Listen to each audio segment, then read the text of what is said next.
আমার নাম আজিরুল।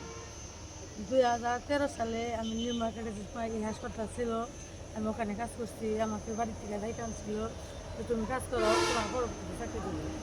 ওইভাবে আমি 7 বছর, কিন্তু 16 সালে নয়া বই এলো, উদ্বোধন হইলো। তারপর আমি 7 বছর কাজ করার পরে আমার অফিস থেকে 500-1000 টাকা করে আমার দিচ্ছে। আমি ওইভাবে থাকছি, চাকরি একটা। পরবর্তীতে 20 সালে সঙ্গে আউটসোর্সিংয়ের লোক নিল। আমি ওই সঙ্গে 1.5 লক্ষ টাকা দিয়ে আমি চাকরি নিয়েছিলাম। টাকা কাকে দিয়েছিলেন? ঠিকাদার নিয়েছিলাম। ঠিকাদার কে? লেখক গোয়ালগড়ে। তার সরাসরি তার হাতে দিয়েছেন? হ্যাঁ, কি হয়েছে? কি হয়েছে, নাম কি? কি হয়েছে? নাম ইসু।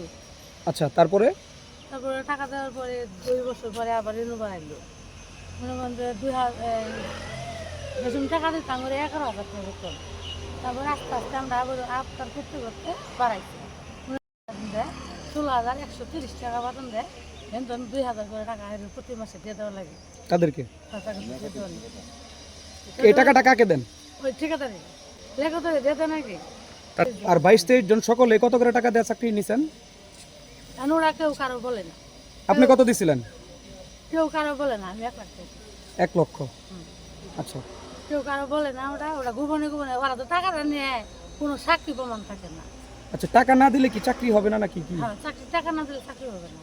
আচ্ছা টাকা না দিলে ও চাকরি দিব না।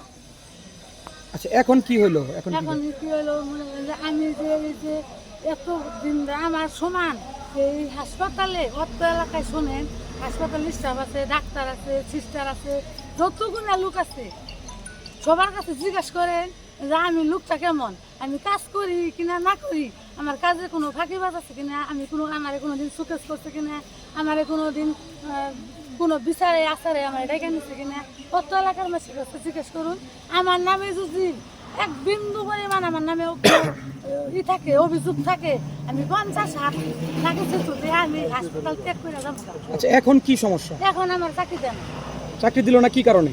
আমি টাকা দিই না। আচ্ছা, এই চাকরি নিতে কি টাকা লাগে সরকারি? সরকারিভাবে তো নিষেধ আছে, টাকা দেওয়া লাগবে না। চাইলে একজনের বাদ দিতে পারবো না। 3টা শোকেস লাগবো, 3টা মিটিং করা লাগবো, তারপরে তাইলে তারপরে আমার বাদ দিতে হবে। আমি যদি চুরি করি তাহলে আমার বাদ দিতে পারবো। আমি পরিশ্রম করছি, আমার চাকরি জানি আমার ফেরত পাবো। আমি এই বয়সে কোথায় যাবো? আমি 13টা বছর আমি কাজ করছি। আমি 13 বছর আগে কি ভেবেছিলাম? আমি অধ্যক্ষ এম আজিজুর রহমান, সভাপতি, ধনবাড়ী উপজেলা বিএনপি, টাঙ্গাইল। আমি এই ধনবাড়ী হাসপাতালে, সরকারি হাসপাতালে খুব একটা যাই না বললেই চলে। বিশেষ প্রয়োজনে আগে 2-1 বার যাওয়া হতো, আমি নিজে অসুস্থ ছিলাম। তো এখন যে টিএসও উত্তম কুমার উনি আসার পরে আমি ওনার সঙ্গে 2-1 দিন কথা বলছি, দেখছি উনি আসলে আচরণগতভাবে উদ্যত। তার আচরণে সন্তুষ্ট হওয়া যায় না, যে কারণে তার কাছে না যাওয়ার চেষ্টা করি। তো ইদানিং আমি তার খোঁজ খবর নেই না, তার ব্যাপারে অনেক কথা শুনি।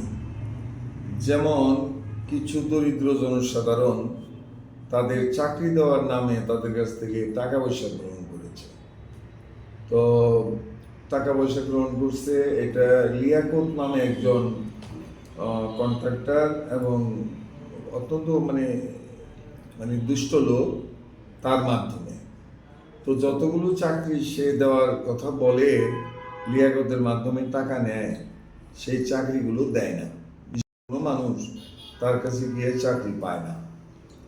চাকরি 2-1টা নিয়ে ইতিমধ্যে আসতেছিল, যেমন অনেক দূর দূরান্ত থেকে কেউ এই সুযোগ গ্রহণ করতে পারে না। উনি পাঠিয়ে দেন রেফার করে ময়মনসিংহ, ঢাকা ইত্যাদি জায়গায়, অর্থাৎ রুগী দূরে সরিয়ে দিয়ে যতটা পারা যায় উনি আরামায়েশে থাকার জন্য চেষ্টা করেন, স্বাস্থ্যসেবা দেওয়ার জন্য। মানুষ প্রকৃতপক্ষে এই উত্তম বাবুর কারণে আর আরএমও যে আছে বর্তমানে, তার কারণে সম্পূর্ণভাবে স্বাস্থ্যসেবা থেকে বঞ্চিত।